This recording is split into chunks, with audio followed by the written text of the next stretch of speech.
Hello everyone.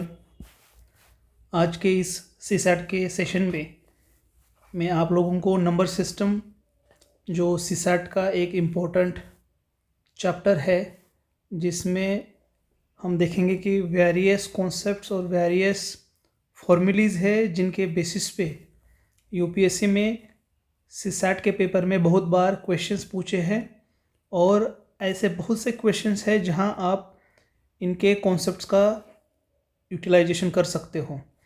इस CSAT के video में मैं आपको सीसैट की तैयारी आप कैसे कर सकते हैं और आपको हर चैप्टर को कैसे पढ़ना है, उसकी फॉर्मूली, उसकी जो टिप्स है, ट्रिक्स है, तो वो आपको कैसे लिखना है और उसके नोट्स बनाने हैं और उसे कैसे याद रखना है, इसके बारे में इस वीडियो के ज़रिए मैं आप लोगों को बताऊंगा। आप जो मैंने ये टेक्निक्स या ये फॉर्मूली और या जो नोट्स ये गैदर किए हैं, आपको कैसे अदर चैप्टर्स के लिए करना है, भले ही वो एचसीएफ एलसीएम वाला चैप्टर हो या प्रोपोर्शन वाला चैप्टर हो, time and distance, work, permutation, combination, कोई भी अदर चैप्टर हो, उसके लिए आपको ऐसे सेग्रीगेट करके आपको स्टडी करना है। हर सीसैट में जो भी चैप्टर्स होगा उनके कुछ ही कॉन्सेप्ट्स है जो एक्चुअल एग्जामिनेशन में इम्पोर्टेंट है, जिन पे क्वेश्चंस पूछे जाएंगे। बहुत सारा ऐसा स्टफ होगा जो आपको नहीं पढ़ना है। और ये भी बात आपको देखनी है कि बहुत सारे सीसैट के जो चैप्टर्स हैं उनमें कुछ पोर्शन आपको मिलेगा कि जो यूजलेस है, और बाहर के कुछ ऐसे रिसोर्सेज भी मिलेंगे जिसमें से आपको अच्छा वाला स्टफ मिलेगा। आप उनको कंबाइन करके अपने नोट्स में ऐड कर सकते हो। तो चलिए शुरुआत करते हैं नंबर सिस्टम। तो ये बेसिक फर्स्ट स्टेप आपको पता है कि अगर कोई नंबर दिया है, लेट से 1 2 5 6 7 8 9, तो इस नंबर में हमें पता है कि दिस इज वंस प्लेस और unit digit place, right. Then this is tens place, 100, 1000, 10,000, lakh, etc., right? So this is pretty simple. This is to just brush up your knowledge. Now ये चीज़ों का हमें इस्तेमाल करना है आगे प्लेस वैल्यू और फेस वैल्यू, या प्लेस वैल्यू जिसको लोकल वैल्यू बोलते हैं, और फेस वैल्यू। बहुत बार यूपीएससी ने फेस वैल्यू और लोकल वैल्यू पे बेस्ड क्वेश्चंस भी हमें देखने को मिले हैं, उस कंसेप्ट पे बेस्ड क्वेश्चंस हमें देखने को मिले हैं। तो ये हो गया, क्योंकि 8 जो है ये दिस इज़ अ नंबर, तो इसे हम कहेंगे फेस वैल्यू। 9 की फेस वैल्यू 9 होगी, 7 की फेस वैल्यू 7 होगी। तो जो फेस वैल्यू रहेगी वो जो नंबर है वो जस्ट नंबर होगा, that is called the face value. Place value हमने पता है कि हमें इस चार्ट का इस्तेमाल करना है प्लेस वैल्यू या लोकल वैल्यू निकालने के लिए। 6 की प्लेस वैल्यू या लोकल वैल्यू क्या होगी? 6 इंटू, हमें पता है कि this is the which place? 1000 place, so into 1000, so this is just 6000। और जो रिमेनिंग 3 प्लेस है इसके आगे हम उनको 0 बना देंगे तो 6000 आंसर आ जाएगा। जैसे 8 का 80 आ जाएगा, 7 का 700। So this is the place value और लोकल वैल्यू। और फेस वैल्यू क्या होगी? 6 की फेस वैल्यू 6 होगी। Fine, let's go towards next topic, natural numbers. बहुत बार जब यूपीएससी क्वेश्चंस फ्रेम करता है तो उसमें नेचुरल नंबर ऐसे लिखता है, या कुछ कंडीशन बेस्ड, कुछ ऑब्जर्वेशन बेस्ड क्वेश्चंस होते हैं, कुछ स्टेटमेंट दिए होते हैं, उनके बेसिस पे कंक्लूजन निकालना होता है, तो उसमें यूपीएससी नेचुरल नंबर्स का जिक्र करता है। तो natural numbers are those numbers which start from 1। तो 1 से जो इन्फिनिटी नंबर होंगे, 1 से आगे जो भी नंबर होंगे वो सब नेचुरल नंबर्स होंगे, बट वो होल होने चाहिए। यानी होल यानी होल नंबर अलग है, मैं जो होल बोल रहा हूँ वो अलग है। होल यानी फ्रैक्शन में नहीं होना चाहिए, तो पूर्णांक जो नंबर रहते हैं उनकी तरह। तो 1 2 3 4 से आगे 10 11 कोई भी नंबर आप लोगे इन्फिनिटी तक, 1000 2000 3000, 1.2 होगा तो this is not a natural number, या 1.6 या 1.9, 1 2 3 4, बस ऐसे ही जब आप नंबर लिखोगे तभी वो नेचुरल नंबर होंगे। इसका मतलब नेचुरल नंबर्स में 0 नहीं होगा, कोई फ्रैक्शंस नहीं होगा, 1 से आगे जाएगा। देन होल नंबर्स, इस नंबर्स में अगर आपने 0 ऐड किया तो ये पूरा होल नंबर का सेट बन जाएगा। तो नेचुरल नंबर्स क्या है, एक सेट ऑफ नंबर्स है जो 1 से स्टार्ट होते हैं। अगर आपको उन्होंने कहा कि कंसिडर अ होल नंबर, तो आपको ये याद रखना है कि नेचुरल नंबर और होल नंबर में एक ही डिफरेंस है कि होल नंबर्स में 0 है, नेचुरल नंबर्स में 0 नहीं है, बाकी दोनों सेम ही सेट होगा। उसके बाद इंटीजर्स, तो इंटीजर्स में निगेटिव साइड भी आ जाएगी, यानी होल नंबर्स हमें पता है 0 1 2 3, इसमें अगर हमने निगेटिव साइड -1 -2, ये माइनस इन्फिनिटी तक आप ले जा सकते हो, this is called the integers. तो इसमें पॉजिटिव इंटीजर्स है 1 से लेकर, नेगेटिव इंटीजर्स है -1 से -2 तक, और ये 0 है, ये नाइदर पॉजिटिव नॉर नेगेटिव, इसको आपको याद रखना है। उसके बाद इवन नंबर्स बहुत आसान है, जिस नंबर्स के एंड में यूनिट डिजिट 0 2 4 6 8 ये होंगे, वो नंबर इवन होगा। और हमें ये भी पता है कि जो सिंगुलर डिजिट्स है यानी 0 2 4 6 8, दीज नंबर्स भी इवन नंबर्स है। So these numbers are themselves even numbers, and even if any numbers are having unit digits, any of these digits 0 2 4 6 8, all those numbers are also even numbers। तो even number का पता है जिसे सम संख्या बोलते हैं। और नंबर्स मतलब जिन नंबर्स के यूनिट डिजिट हमें 1 3 5 7 9 ये मिलेंगे, वो नंबर्स होंगे और डिजिट। और 1 3 5 7 9 these numbers are also, these single digit numbers are also odd numbers। उसके बाद प्राइम नंबर्स, ये बहुत ही इम्पोर्टेंट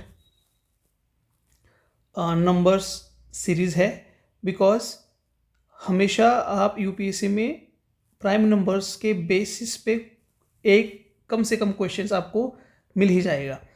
तो आपको पता है कि from 1 to 100 there are 25 prime numbers, और ये आपके सब मेमोराइज होने चाहिए। प्राइम नंबर्स जो 25 प्राइम नंबर्स है वो आपको याद होने चाहिए, उससे आपको काफ़ी हेल्प होगी, आप कैलकुलेशन बहुत फास्टर तरीके से कर सकोगे।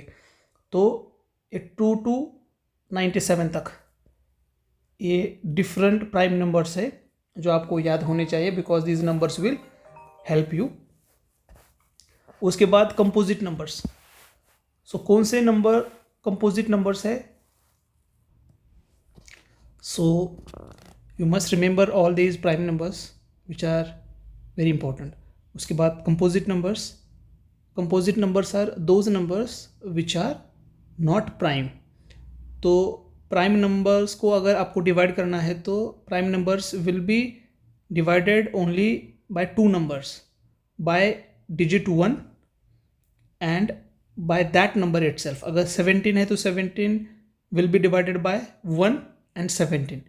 तो इसके अलावा 17 नंबर्स को आप किसी और नंबर से डिवाइड नहीं कर सकते। So that is the concept of prime number.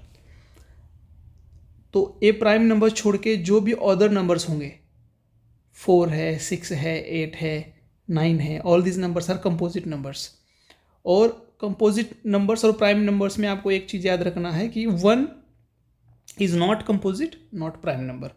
कभी कभी वो स्टेटमेंट में जब कोई लॉजिकल क्वेश्चंस फ्रेम करते हैं तो उसमें हम ये चीज़ याद रखना होगा कि कंपोजिट नंबर्स अगर उन्होंने बोला है तो हमें 1 नहीं लेना है। अगर कोई केस हम कोई एग्जांपल सॉल्व कर रहे हैं, उसमें अगर हम ट्रायल एंड एरर से कर रहे हैं और उस वैल्यू पुट करते जा रहे हैं, तो हमें याद रखना होगा कि प्राइम नंबर्स कौन सा है। अगर प्राइम नंबर्स में आप देखोगे तो 2 ऐसा प्राइम नंबर है जो इवन भी है और सबसे स्मॉल प्राइम नंबर है। बाकी के जितने भी प्राइम नंबर्स आप देखोगे तो वो ऑड तो है, बट इवन इसमें एक भी नहीं है अपार्ट फ्रॉम 2। तो ये कुछ चीज़ें हैं, अगर आपको ये नंबर्स याद होंगे तो उसमें आप इजीली इन वैल्यूज़ को पुट कर सकते हो और सॉल्व कर सकते हो। और आप अगर प्राइम नंबर्स को डिवाइड करोगे तो आपको पता है कि 1 to 10 तक 4 नंबर्स है, उसके बाद 4 है, उसके बाद 2 है। तो ऐसे आप याद रखोगे तो ये चीज़ें आपको आसानी से याद रहेगी। ये जो डिविजिबिलिटी रूल्स का जो कंसेप्ट है वो सबसे इम्पॉर्टेंट और सबसे ज़्यादा क्वेश्चंस नंबर सिस्टम में इसके ऊपर आते हैं। तो आपको पता होना चाहिए कि कौन सा एरिया नंबर सिस्टम का इम्पॉर्टेंट है, उसमें कौन से एरिया को मुझे पढ़ना होगा और कौन सी चीज़ें ज़्यादा याद रखनी होगी। तो अगर कोई नंबर दिया है तो वो डिविजिबल कब होता है, जब उसके लास्ट डिजिट जो होता है वो 0, 2, 4, 6, 8 होना चाहिए। For example 24, 26, 16, 332। So all these numbers are divisible by 2 because इनके जो लास्ट डिजिट होगा वो इवन होता है। फॉर एग्जाम्पल 368 लिया मैंने, तो ये जो लास्ट डिजिट है वो आइदर ऑफ दिस डिजिट्स है, तो this number is sum and this is also divisible by 2, so every sum number will be divided by 2।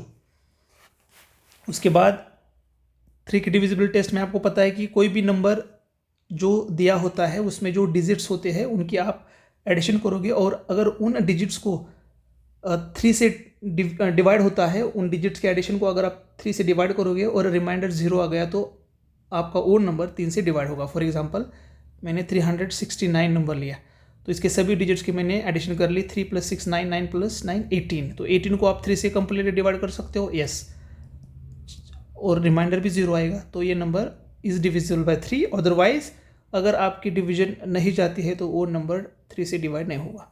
4, आपको 4, 8 और 16 की भी एक डिविजिबिलिटी टेस्ट होती है, उनके बारे में मैं एक साथ बताऊंगा।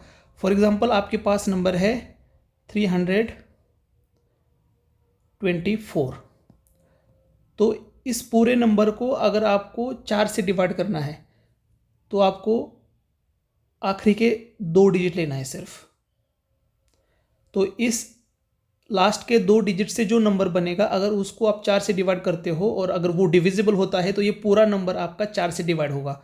जैसे यहाँ 24 आएगा, 24 को आप 4 से डिवाइड करोगे तो आपको पता है कि whole number is divisible by 4। ये बहुत सिंपल चीज़ है और बहुत लोगों को पता है, इसलिए मैं उसके बारे में ज़्यादा स्ट्रेस नहीं कर रहा हूँ। अगर 8 से डिवाइड करना है तो आपको पता है कि 1, 2, 4, 5, 6 ये नंबर हो गया। ये नंबर मुझे चेक करना है कि whether it is divisible by 8। तो जैसे मैंने 4 को 4 से डिवाइड करने के लिए मैंने 2 नंबर लिए आखिरी के, 8 से डिवाइड करने के लिए मुझे आखिरी के 3 नंबर लेने होंगे, 4, 5, 6।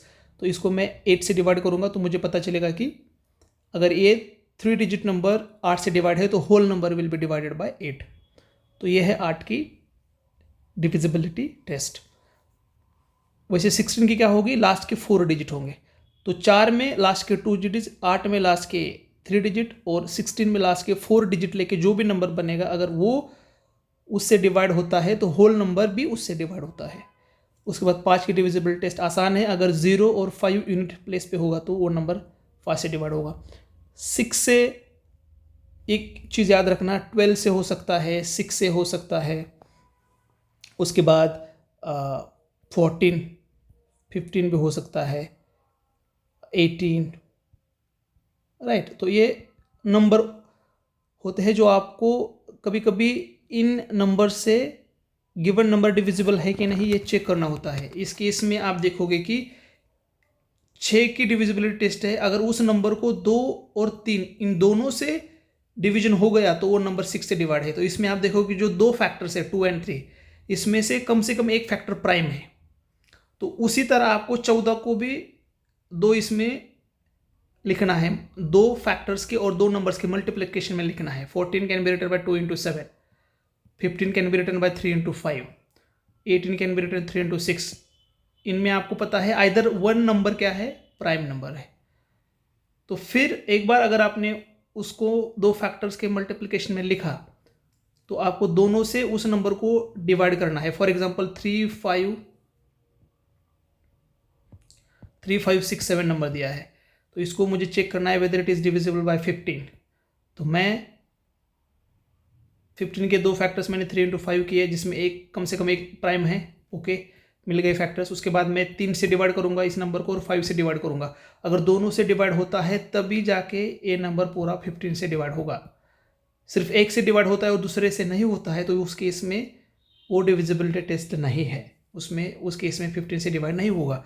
तो 6 की केस वैसे यूज़ करेंगे 2 × 3, वैसे 14 की भी 2 × 7, 15 की 3 × 5 एट्सेट्रा। 7 के डिविजिबल टेस्ट मैंने बहुत जगह डिफरेंट उनके वेज देखे, पर मैंने ये किया था कि अगर 7 की कोई नंबर आता है तो 7 से उसको डिवाइड करके ही देखूंगा। आप भी वैसे ही करना, आपका टाइम बच जाएगा, क्योंकि इस केस में भी उतना इफेक्टिव रिजल्ट नहीं आ रहा है।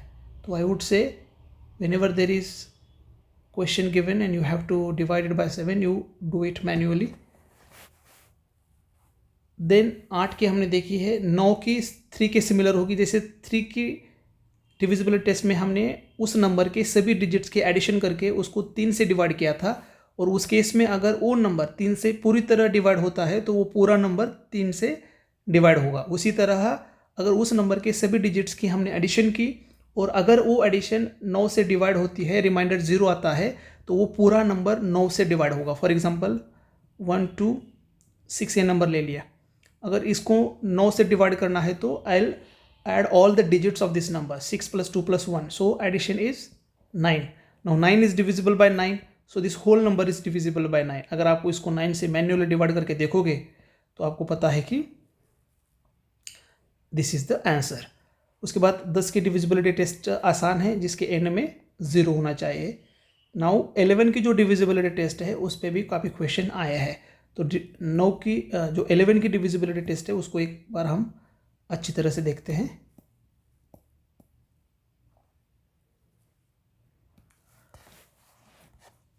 फॉर एग्जाम्पल हम एक सिंपल नंबर लेते हैं,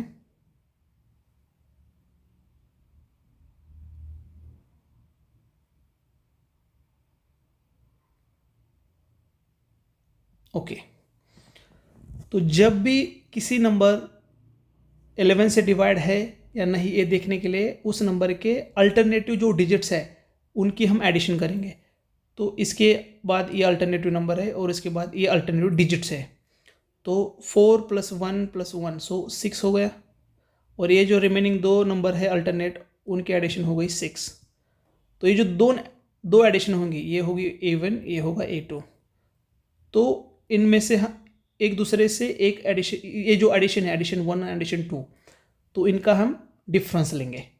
तो अगर A1 बड़ा है तो A1 से A2 सब्सट्रैक्ट करेंगे, या A2 बड़ा हो तो A2 से A1 सब्सट्रैक्ट करेंगे, उसके बाद हम उनका डिफरेंस लेंगे। इस केस में डिफरेंस 0 आएगा।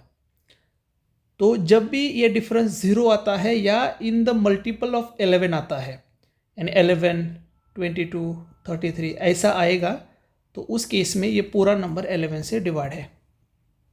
सिंपल एग्जाम्पल से हम देख सकते हैं 121, हम सबको पता है 121 इज द स्क्वायर ऑफ 11। तो इसके अल्टरनेटिव डिजिट्स की एडिशन 2 - 2 0 आ गई, तो ये पूरा नंबर 11 से डिवाइड है, एंड दैट वी नो। उसके बाद एक इम्पॉर्टेंट कॉन्सेप्ट है को प्राइम का। को प्राइम वही दोनों को प्राइम्स में ऐसा नहीं है कि दोनों प्राइम नंबर होते हैं। को प्राइम का अलग कॉन्सेप्ट है। को प्राइम में ऐसे दो नंबर है जिनके जो फैक्टर्स होंगे उन फैक्टर्स में सिर्फ 1 एज अ नंबर कॉमन होगा, और जब भी हम कॉमन फैक्टर्स की बात करते हैं तो हम यहाँ HCF की बात करेंगे। फॉर एग्जाम्पल अगर मेरे दो नंबर है 3 और 6, तो इनके फैक्टर्स मैं निकालूंगा तो 1 × 3 हो गया, इसका 1, उसके बाद 2 भी हो गया, इसके बाद 3 भी हो गया। तो इसमें कितने कॉमन है? 1 भी कॉमन, 3 भी कॉमन है, तो दीज आर नॉट को प्राइम। तो ऐसे नंबर्स जिनके फैक्टर्स में सिर्फ एक कॉमन है या जिनका HCF 1 आता है वो दोनों को प्राइम रहेंगे। तो 8 और 9 को ले लो, इसके फैक्टर्स है 1 2 2, 1 × 3 × 3। तो इसमें आप देखोगे कि सिर्फ 1 डिजिट ही इसमें कॉमन है, तो दीज आर टू को प्राइम्स नंबर। आपको ये चीज़ याद रखना है कि जो को प्राइम्स होते हैं उनमें ऐसा नहीं कि दोनों प्राइम होते हैं या एक प्राइम होता है, दोनों नंबर प्राइम भी नहीं हो सकते, बट को प्राइम का कॉन्सेप्ट ये है कि इनका HCF 1 होता है। तो ये कॉन्सेप्ट इंपॉर्टेंट है। को प्राइम पे पहली बार एक क्वेश्चन आया है। रैशनल नंबर क्या होते हैं? तो सपोज कोई भी नंबर अगर आपने इस फॉर्म में लिखा P/Q यानी 3/2, मैं 5 भी लिखूंगा तो इसका मतलब होता है 5/1, ये आप लोगों को पता है। तो इनमें P एंड Q अगर दोनों इंटीजर्स है और Q ≠ 0 है, इसका मतलब जो न्यूमरेटर और डिनोमिनेटर में डिनोमिनेटर का जो प्लेस का जो नंबर है वो नॉन ज़ीरो है, तो यहाँ भी नॉन ज़ीरो है क्योंकि यहाँ 1 है, यहाँ नॉन ज़ीरो है। और पी और की दोनों इंटीजर होनी चाहिए। हमने इंटीजर देखे हैं कैसे, -3 -2, राइट, यहाँ से इस साइड और 1 2 3 4, तो P यहाँ ज़ीरो हो सकता है, इसका मतलब न्यूमरेटर ज़ीरो हो सकता है। अगर न्यूमरेटर ज़ीरो है इसका मतलब कभी कभी हम ज़ीरो को 0/1 ऐसे भी लिखते हैं। इस केस में न्यूमरेटर ज़ीरो है, बट Q इस केस में कभी ज़ीरो नहीं होगा, तो इस नंबर को हम बोल सकते हैं रैशनल नंबर्स। उसके बाद factorial number, divisibility test of 7 और divisibility test of 13, but I would say कि इन दोनों टेस्ट को आप मैन्युअली करेंगे तो अच्छा रहेगा, बिकॉज इनके डिफरेंट टेक्निक्स मैंने डिफरेंट जगह देखे हैं। फैक्टोरियल नंबर वही नंबर है जिस फॉर एग्जांपल अगर 5 फैक्टोरियल आपको पूछा है या 6 फैक्टोरियल आपको पूछा है, तो आपको पता है कि 6 से लेकर 1 तक उसकी मल्टीप्लिकेशन, और इसमें डिक्रीजिंग ऑर्डर में नंबर आप लिखिए, मल्टीप्लिकेशन करोगे। जैसे 5 की 5 × 4 × 3 × 2 × 1, राइट, तो इसका आंसर आ जाएगा। जैसे 4 फैक्टोरियल का आंसर आएगा 4 × 3 × 2, दैट इज 24। उसके बाद ये जो है इसको आप याद रखिए, क्योंकि इसके बेसिस पे भी क्वेश्चंस काफ़ी बार फ्रेम हुए हैं, तो आपको पता होना चाहिए कि अगर कोई डिवीजन है तो उसको आप कैसे इसके टर्म्स में लिख सकते हो। मैं सिंपल आपको करके दिखाता हूँ। सपोज 16 ÷ 3, तो ये आपका हो गया डिवाइज़र, ये हो गया आपका डिविडेंड, यहाँ 5 ये हो गया कोशेंट, राइट, और ये हो गया रिमाइंडर। तो ये चीज़ें आपको याद रखना है, क्योंकि इसके बेसिस पे भी सिंपल क्वेश्चंस फ्रेम होते हैं। अभी 5 के कितने फैक्टर्स है? जो नंबर्स 15 को डिवाइड कर सकते हैं उनको हम फैक्टर्स बोलते हैं। तो 1 है, 3 है, 5 है, 15 है, तो इनमें आप देखोगे कि टोटल फैक्टर है 4, ऑड फैक्टर है, चारों के चारों ऑड फैक्टर्स है, इवन फैक्टर 0 है, और प्राइम फैक्टर्स इसमें कितने हैं? 2 है, 3 और 5।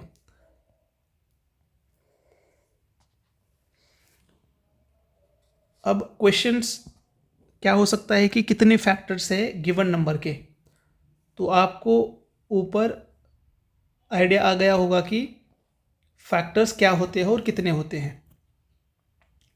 नाउ इसी क्वेश्चंस को आप इस शॉर्टकट के ज़रिए भी सॉल्व कर सकते हो।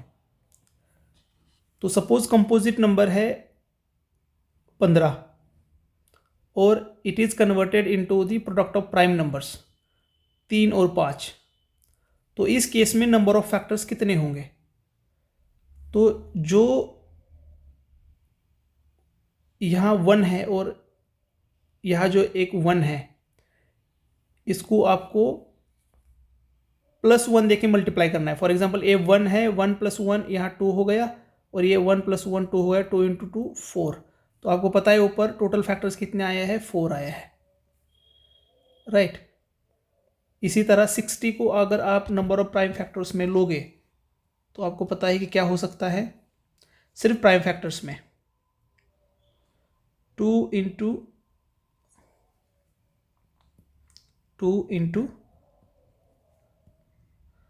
3 × 5, तो यहाँ 2 का 2 हो गया, इंटू 3 × 5, तो नंबर ऑफ फैक्टर्स कितने होंगे?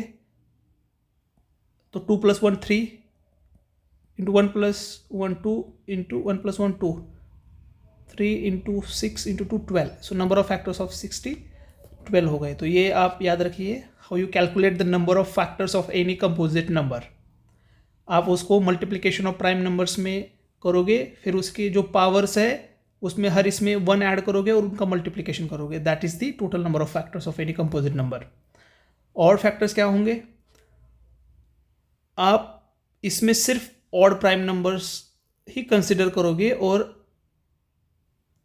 सिमिलर हमने जैसे मल्टीप्लिकेशन किया वैसे मल्टीप्लिकेशन करोगे। फॉर एग्जांपल 60 के टोटल फैक्टर्स हमने 12 निकाले, अब हम ऑड फैक्टर्स निकालेंगे। सो 60 को हमने रिप्रेजेंट किया in terms of multiplication of prime numbers. तो 2^2 इंटू 3^1 इंटू 5^1, तो इसमें ऑड नंबर्स है 3 और 5, ऑड प्राइम नंबर्स 3 एंड 5, बस इनके ही हम पावर्स लेंगे। तो इनका पावर 1 है तो 1 + 1 2 इंटू 1 + 1 2, इसमें हमेशा 1 ऐड करना है और उनका मल्टीप्लिकेशन लेना है, तो 4 हो गए। तो हमारे प्राइम नंबर्स के फैक्टर्स कितने हो गए? 4। तो this is the simplest way to calculate number of odd prime factors, odd factors, even factors etc. तो दो ही चीज़ें पूछी जाएंगी, एक तो टोटल फैक्टर्स कितने हो गए, इस केस में 12, ऑड फैक्टर्स हो गए 4 × 4 4, 2 × 2 4, तो इवन फैक्टर्स कितने होंगे 12 - 4 8। तो ये सिंपलेस्ट वे है, क्योंकि total factor is equal to odd factor plus even factor.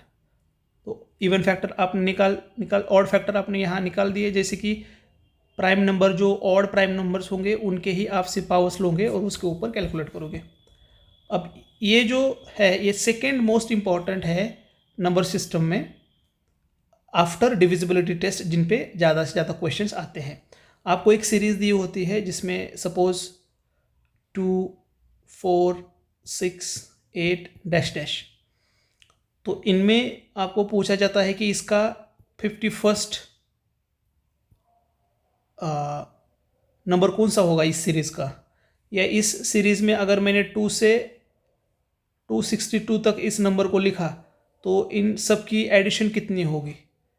तो ये ज़्यादातर लास्ट डिजिट कौन सा होगा या nth नंबर कौन सा होगा, ये इन सारे क्वेश्चंस के बारे में वो हमें पूछते हैं।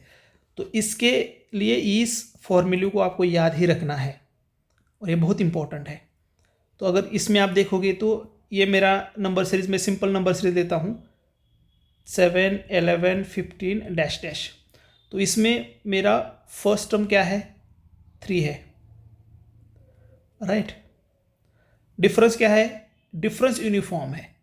जिन सीरीज़ का डिफरेंस यूनिफॉर्म है हमेशा 4 रहेगा, दो टर्म्स के बीच में का, उसी केस में इन फॉर्मूले का, इन टेक्निक का यूटिलाइजेशन होता है, इसे बोलते हैं अरिथमेटिक सीरीज। तो इस केस में अगर उन्होंने हमें पूछा कि कितने नंबर इस सीरीज में है या कितने nth डिजिट कौन सा है या इनकी एडिशन कितनी है, तो इस केस में हम क्या करेंगे, इन फॉर्मूले का यूज़ करेंगे। सपोज 3 7 11 15 में हमें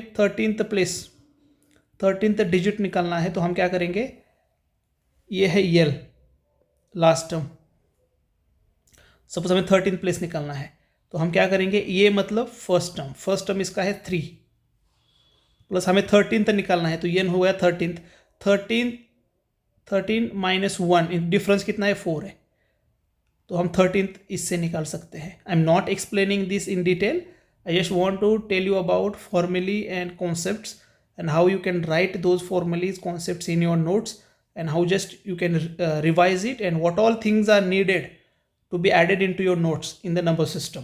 तो इस एक चैप्टर्स के ज़रिए मैं आप लोगों को एक आइडिया दे रहा हूँ कि आपको सीसैट का प्रिपरेशन कैसे करना है, कैसे चीज़ों को याद रखना है, कैसे कोरिलेट करना है, और एक्चुअल जो कुछ एग्जाम्पल्स होंगे उनमें आपको कैसे यूज़ करना है। I will show that in next video, but you try to remember कि this is how you prepare CSAT and this is how you prepare CSAT फॉर्मूले।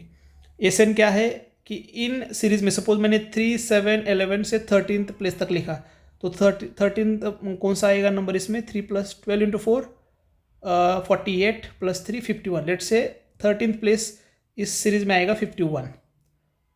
तो इन एसएन मतलब इन सभी नंबर्स की एडिशन क्या होगी, तो बाद में फिर हमें ये फॉर्मूला यूज़ करना पड़ेगा। यानी टोटल नंबर्स कितने हैं 13th, तो 13/2 होगा इधर। उसके बाद 2 ये तो हमें पता है फर्स्ट टर्म है, ये ना हमें डिफरेंस पता है, यानी 13th प्लेस -1 और डी है डिफरेंस यानी 4। तो इसके ऊपर आप पूरी सीरीज़ के एडिशन निकाल सकते हो, राइट। या उसका दूसरा भी फॉर्मूला ये है, फर्स्ट डिजिट यानी first number plus last number into total numbers divided by 2। तो ये आपको पता है, फिर यह इसे बोलते हैं ज्योमेट्रिक सीरीज। आप पहले सीरीज में देखोगे तो आपको पता चलेगा कि उसमें आपके जो नंबर्स है उनका जो डिफरेंस है अरिथमेटिक सीरीज में वो कांस्टेंट आ रहा है। इसमें मल्टीप्लिकेटिंग फैक्टर होता है या मल्टीप्लाइंग फैक्टर होता है जो कॉमन होता है। For example 2, 4, 8, 16, 32 dash dash. इसका मतलब 2 का अगर आप 2 से मल्टीप्लाई करो तो वो 4 आ रहा है। 4 को 2 से 8, तो इन हर नंबर में आपके पास कॉमन फैक्टर है 2, कॉमन मल्टीप्लाइंग फैक्टर है 2, तो उसे बोलेंगे हम आर, इस केस में आर। तो अगर मुझे यानी सपोज इस सीरीज में मुझे 13th प्लेस निकालना है, तो मेरा 13th प्लेस क्या होगा, ए यानी मेरा इनिशियल नंबर 2 इंटू आर, मतलब मल्टीप्लाइंग फैक्टर हमें पता है 2, और हमें कितने नंबर का ये इस सीरीज का नंबर निकालना है 13th को, तो वो होगा 13 - 1, तो 2 × 2⁻12 नथिंग बट 2⁻13। तो आपको पता है कि 2⁻10 1024 है, उसके बाद 2⁻3 बचता है, तो इसको 8 से मल्टीप्लाई करेंगे, 8 × 1 से, तो वो आंसर आ जाएगा। तो ये हो गया nth number of this series. Arithmetic geometric progression का आप कैसे निकालोगे, ज्योमेट्रिक सीरीज का आप कैसे निकालोगे उसके लिए। और एसएन होगा, अगर मुझे पता है कि 2 to 13 तक, सपोज 2 to 10 तक या 1024 तक, 64 ही लीजिए। सपोज इस सीरीज में मेरे पास 6 नंबर्स है और यहाँ तक कि मुझे एडिशन निकालनी है, तो फिर हम यही फॉर्मूला यूज़ करेंगे। ए यानी फर्स्ट नंबर, आर यानी इनका मल्टीप्लाइंग फैक्टर हमेशा 2 रहेगा, और एन है नंबर ऑफ टोटल नंबर, और इन टोटल नंबर को हम यहाँ पुट करेंगे और उसके बेसिस पे हम इसका आंसर निकालेंगे। मान लो इस सीरीज में हमारे पास 2 ही नंबर है, 2, 4, 8, 3 नंबर है, तो इसकी एडिशन कितनी हो गई, 2 + 4, 6 + 8, 14। तो हम इस फॉर्मूला यूज़ करके निकालेंगे। तो पहला नंबर हो गया हमारा 2, आर है 2 यानी 3 है, -1 डिवाइडेड बाय 2 - 1, 1 आ गया, तो 2⁻3 क्या हो गया, 8, 8 - 1, ये माइनस नीचे है, ऊपर नहीं है, 2r⁻n - 1, तो 2⁻3, 8 - 1, 7, 7 × 4, 7 × 2, 14, तो ये 14 आ गया। तो I hope you got this idea. और लास्ट मैंने पहले ही बता दिया है कि इसको आप कैसे रिप्रेजेंट कर सकते हो। डिविडेंड एक होता है डिवाइज़र, दूसरा कोशेंट और रिमाइंडर। और ये है आपका डिविडेंड, यानी सपोज ये 43 को 5 से डिवाइड किया, तो यहाँ 8, 43, तो ये 8 है आपका कोशेंट, ये है डिवाइज़र 5, ये है डिविडेंड और ये है रिमाइंडर। तो इसको अगर आप ऐसे लिखोगे, 43 = डिवाइज़र है आपका 4 × 8 कोशेंट प्लस रिमाइंडर 3, तो आपको पता है 40 + 3 = 43। ये इम्पॉर्टेंट इसलिए है कि इसके बेसिस पे कुछ क्वेश्चंस, कुछ स्टेटमेंट दिए जाते हैं जिनको हमको लिखना पड़ता है, वर्कआउट करना पड़ता है, कुछ कैलकुलेशन करने पड़ते हैं, तो ये अप्रोच लिखने का हमें याद होना चाहिए। ओके, और ये लास्ट कंसेप्ट है जो नंबर सिस्टम में है। तो आपको पता है कि 1, 2, 3 ये नेचुरल नंबर की सीरीज़ है, लेट से मेरी 51 तक, तो इसमें मुझे हमेशा कंटिन्यूस नंबर होनी चाहिए, पहली चीज़। और हमें पूछा है कि सपोज हमें पूछा है कि फर्स्ट 51 नेचुरल नंबर्स की एडिशन क्या होगी, तो इस केस में n होगा ये लास्ट वाला नंबर 51, और n + 1 होगा 52 डिवाइडेड बाय 2, यानी 51 × 52 डिवाइडेड बाय 2, ये आएगा हमारा आंसर।